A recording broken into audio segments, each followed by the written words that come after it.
दोस्तों नमस्कार। मैं अक्षय कुमार अंजनी अपने एक अंजनी यूट्यूब चैनल में आपका स्वागत करता हूं। सोशल साइंस सीरीज को आगे बढ़ाते हुए आज हम आपके सामने एक वीडियो लेकर उपस्थित हुए हैं जिसमें हम सिविक्स के अंतर्गत संघवाद को डिस्कस करेंगे।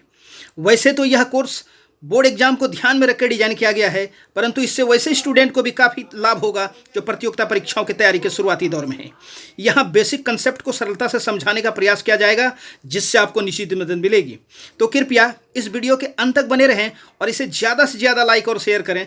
अगर अब तक आपने इस चैनल को सब्सक्राइब नहीं किया है तो इसे तुरंत सब्सक्राइब कर लें और बगल में लगे बेल आइकन को भी दबा दें ताकि मैं जैसे ही कोई वीडियो अपलोड करूं वो तुरंत आप तक पहुंच जाए। तो हम लोग चलिए आगे बढ़ाते हैं, चीज़ों को स्टार्ट करते हैं और वो है संघवाद।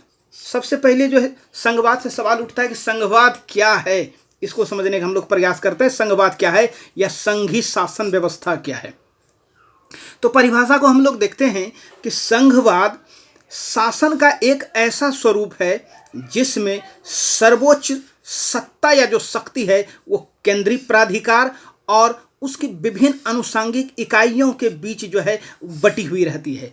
इसको थोड़ा सा हम लोग और समझेंगे आगे चलकर कि जो है यहाँ बस इतना आप समझिए कि जो शक्ति है उसको केंद्र में और उसकी जो अनुषंगिक इकाई है जैसे कि राज्य में वो बटी हुई रहती है। किसमें? ये संघवाद में। मतलब शक्ति एक जगह केंद्रीकृत नहीं होके इसको जो है अलग अलग जगह पर इसको विकेंद्रित करने का प्रयास किया जाता है। कहाँ पर? जो है संघवाद में। एक दूसरा यह संघवाद जो है इसको जो है संघी शासन व्यवस्था भी कहा जाता है। एकात्मक शासन व्यवस्था, इसको समझने के लिए ये भी समझें कि एकात्मक शासन व्यवस्था क्या है।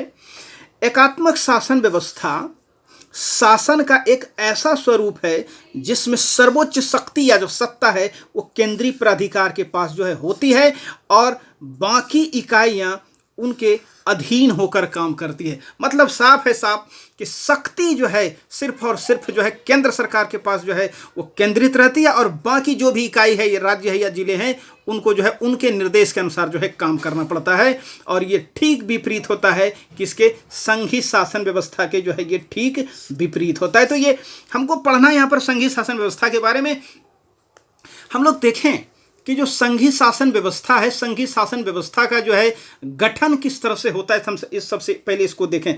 तो संघी शासन व्यवस्था का जो गठन है ये दो तरीके से होता है।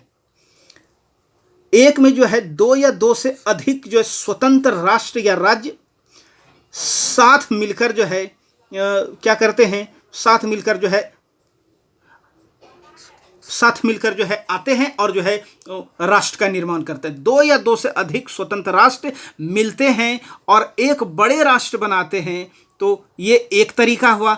और इसमें जो है इसमें जो चीज़ ध्यान रखने वाली बात है, इसमें प्रांतीय जो सरकार है या प्रांतीय शक्ति है वो ज़्यादा शक्तिशाली होती है। और इसका जो उदाहरण है ये यूएसए, ऑस्ट्रेलिया, स्विट्जरलैंड, ये इसके उदाहरण। आपको जानकारी होगी कि जो है ये जो संयुक्त राज्य अमेरिका है ये 13 उपनिवेशों का एक संघ था और अलग अलग ये स्वतंत्र देश थे अपने आप में 13, और वो 13 के 13 जो एक जगह पर आते हैं, मिलते हैं और एक यूएसए मतलब यूनाइटेड स्टेट ऑफ अमेरिका का जो है निर्माण करते हैं। तो ये गठन का ये पहला तरीका। गठन का दूसरा तरीका देखें हम लोग कि कोई बड़ा देश है वो अपनी आंतरिक विविधता को ध्यान में रखकर जो है राज्यों का जो है गठन करते हैं और इसमें केंद्र जो है ज्यादा शक्तिशाली होता है। और इसके उदाहरण जो है भारत है, बेल्जियम है, स्पेन है। तो इसके गठन का दो तरीका, एक कि स्वतंत्र राज्य आते हैं एक साथ छोटे छोटे और वो जो है एक बड़े राष्ट्र का निर्माण करते हैं, तो ये एक तरीका। दूसरा जो बड़ा देश है वो अपनी आंतरिक विविधताओं को ध्यान में रखते हुए जो है क्या करते हैं, राज्यों का जो है गठन करते हैं। तो ये जो है दो तरीका जो है संघीय शासन व्यवस्था का। चलिए हम लोग जो है जैसे यहाँ पर देखिए, ये आपका जो है ये हमारा प्यारा भारत, ये इंडिया है। यहाँ पर क्या है कि एक जो सरकार है वो केंद्र स्तर की सरकार है और इनका शासन पूरे देश पे चलता है। दूसरी अलग अलग राज्यों की अपनी सरकार है। जैसे देखिए ये जो है बिहार है, तो इनकी भी अपनी जो है ये आज़ादी है, ऑटोनॉमी है सरकार की, और ये केंद्र के सभी बातों को 100% फॉलो नहीं कर, कुछ इनके भी अधिकार हैं जो संविधान में वर्णित है। तो हम लोग कुछ जो है संविधान की विशेषता, ये संघीय शासन की विशेषता में और साथ ही साथ जो है संविधान में क्या प्रोविजन दिए गए हैं उसके आधार पर भी चीज़ों को देखने का प्रयास करेंगे। चलिए इससे संबंधी जो 3 वीडियो आएगा संघवाद से संबंधित 3 वीडियो हम लोग अलग अलग तरीके से बहुत इत्मीनान से उसको समझने का प्रयास करेंगे।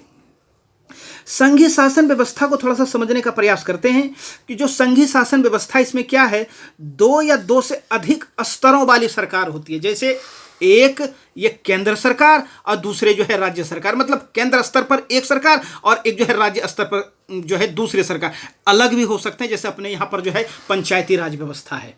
चलिए और देखें क्या विशेषता है कि जो अलग अलग स्तर की जो सरकार है वो एक ही नागरिक समूह के ऊपर जो है शासन करती है। जैसे मान के चलिए ये केंद्र सरकार है, ये इनका पूरे देश पे शासन होता है, मतलब राज्यों के ऊपर भी इनका शासन है।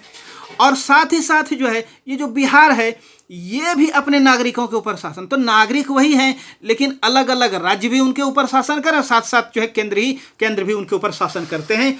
तो जो है अलग अलग स्तर की सरकारें एक ही नागरिक समूह के ऊपर जो है शासन करती है। ये बात दिमाग में रखना है आपको। विभिन्न स्तर की सरकारों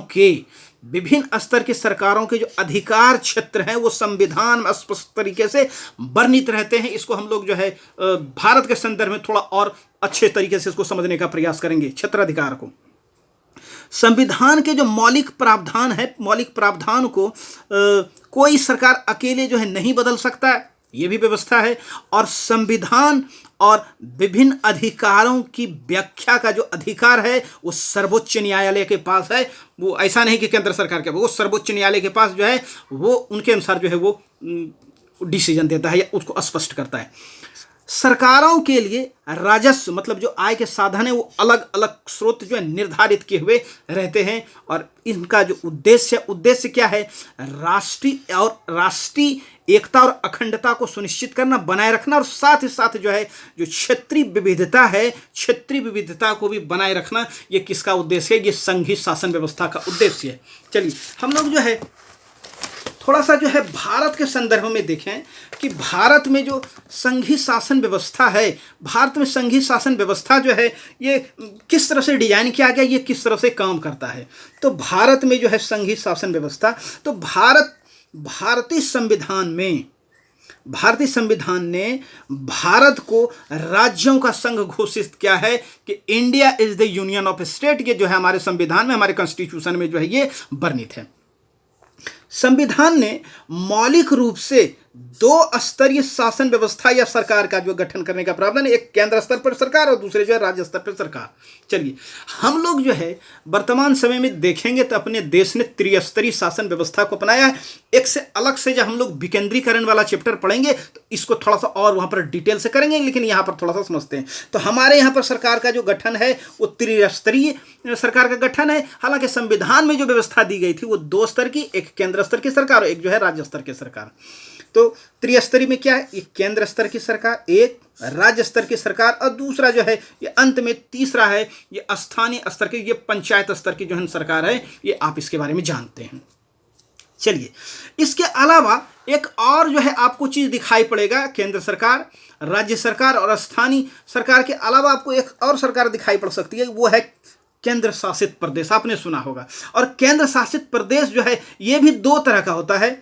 एक उस तरह का केंद्र शासित प्रदेश जिसकी अपनी विधानसभा है, जहां पर जो है ये एमएलए जो है वो चुने जाते हैं, और इनमें जो है एक दिल्ली जो राष्ट्रीय राजधानी क्षेत्र है, दूसरा जो है पांडिचेरी। तो यहाँ पर अपनी इनकी विधानसभाएं, और जब विधानसभा इनके जो है ये चीफ मिनिस्टर भी होते हैं और इनके कुछ स्वायत्त अधिकार भी होते हैं, लेकिन साथ ही साथ इनके ऊपर केंद्र का भी जो है जबरदस्त नियंत्रण रहता है। तो ये एक तरीका हुआ।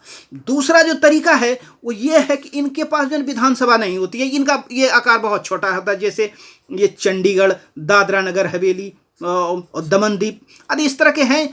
तो और फिर जो है उधर लक्षद्वीप है और उधर जो है अंडमान निकोबार है। तो ये इतने छोटे हैं कि यहाँ पर जो विधानसभा का गठन नहीं किया जा सकता। तो ये डायरेक्ट केंद्र के अधीन जो है होके काम करते हैं और यहाँ पर जो है केंद्र के द्वारा प्रशासक नियुक्त किए जाते हैं। तो ये जो है तरीका हमारे यहाँ पर। चलिए हम लोग देखें, थोड़ा सा समझें यहाँ पर कि जो त्रिस्तरीय सरकार है, तो यहाँ पर जो सरकारों के जो विधायी अधिकार हैं उनको बांटा गया है, संविधान में वर्णित है सूचियों के माध्यम से। और 3 तरह की सूचियां हैं जिसके आधार पर जो सरकारें काम करती है। एक केंद्र के, यहाँ पर देखिए आपके लिए तीर लगा दिए, आपको समझने में आसानी होगी। केंद्र के आधार पर देखें तो सबसे पहले हम लोग संघ सूची की बात करते हैं, और संघ सूची में जो भी विषय दिए गए हैं, जैसे प्रतिरक्षा, इसके विषय देख लीजिए, प्रतिरक्षा है, विदेश मामले हैं, बैंकिंग है, संचार है, मुद्रा है, तो ये जो विषय है, इन विषयों के ऊपर सिर्फ और सिर्फ कानून बनाने का जो अधिकार है वो केंद्र सरकार के पास है। राज्य सरकार है इन विषय पर कानून नहीं बना सकती, ये राष्ट्रीय महत्व का जो है विषय है। दूसरा जो है राज्य सूची में आता है, ये राज्य सूची में जो है क्या है, पुलिस, कृषि, सिंचाई, वाणिज्य, व्यापार, ये जो विषय है ये राज्य सूची का विषय है, और राज्य सूची पर कानून बनाने का एकमात्र अधिकार किसको है, ये राज्य सरकार को है। इसमें केंद्र सरकार हस्तक्षेप नहीं कर सकते हैं। मतलब देखिए कि जो है राज्य सरकार को यहाँ पर ऑटोनॉमी दी गई है, यहाँ पर हस्तक्षेप केंद्र सरकार के द्वारा नहीं किया जा सकता है। और एक तीसरी सूची है जाकर के समवर्ती सूची का, और समवर्ती सूची में जो सबसे महत्वपूर्ण विषय आप ध्यान रखिए यह है शिक्षा का। ये पहले राज्य सरकार में हुआ करता था, राज्य सूची का विषय हुआ करता था, लेकिन वहां से निकाल के इसको जो है समवर्ती सूची में डाला गया, तो इसको आप ध्यान में रखिएगा। और अगर राज्य सूची में एक चीज अगर एक ही आपको ध्यान रखना है तो आप पुलिस रखेंगे, बाद बाकी प्रतिरक्षा, विदेश मंत्रालय उधर है। तो विषय जो है शिक्षा हो गया समवर्ती सूची में, वन हो गया, मजदूर संघ हो गया, विवाह हो गया, गोद लेना और उत्तराधिकार का जो विषय है ये समवर्ती सूची का विषय है। समवर्ती सूची के विषय में जाने आप कि इसके ऊपर जो कानून बनाने का अधिकार है वो केंद्र सरकार और राज्य सरकार दोनों के पास है, परंतु अगर दोनों के कानून में बनाए गए कानून में टकराव की स्थिति हो, विवाद की स्थिति होती है, तो उस स्थिति में केंद्र सरकार द्वारा बनाया गया जो कानून है वो मान्य होगा। तो ये तो थी कि मान के चलिए जिस समय संविधान बन रहा था उस समय जो भी विषय लोगों को दिखाई पड़ा उन्होंने उस विषय को संघ सूची, राज्य सूची या समवर्ती सूची में उसको जो है डाल दिया। लेकिन मान के चलिए आज कोई नया विषय पैदा हो जाता है, फिर उसके लिए क्या कहेंगे, उस तरह का जो नया विषय है उसको कहते हैं अवशिष्ट शक्तियां, कि जो शेष बच गए शक्तियां जो है या जो शेष विषय बच गए तो उस पर क्या होगा भाई, तो अवशिष्ट शक्तियां या बची हुई जो है विषय है उसके ऊपर कानून बनाने का जो है एकमात्र अधिकार किसको है, वो केंद्र सरकार के पास है। इस पर राज्य सरकारें कानून नहीं बना सकती हैं। जैसे विषय के रूप में आप जान सकते हैं कि जो कंप्यूटर सॉफ्टवेयर आदि जो है वो अविशिष्ट शक्तियों के अंतर्गत आता है। तो उम्मीद करते हैं कि इस वीडियो से आपको कुछ ना कुछ लाभ अवश्य मिला होगा, और अगर आपको लगता है कि आप इस वीडियो से लाभान्वित हो रहे हैं तो इसको ज़्यादा से ज़्यादा जो है शेयर करें, सब्सक्राइब करें और इस चैनल को सपोर्ट करें। और शेयर करने में आप देखिए कि वो लड़का बिहार बोर्ड का हो सकता है, सीबीएसई बोर्ड का हो सकता है, या वो स्टूडेंट जो है झारखंड बोर्ड का हो सकता है, यूपी बोर्ड का हो सकता है। जो भी आपके मित्र हैं उनको आप शेयर कीजिए, because sharing is caring. Thank you, धन्यवाद, बहुत बहुत धन्यवाद, बहुत बहुत धन्यवाद।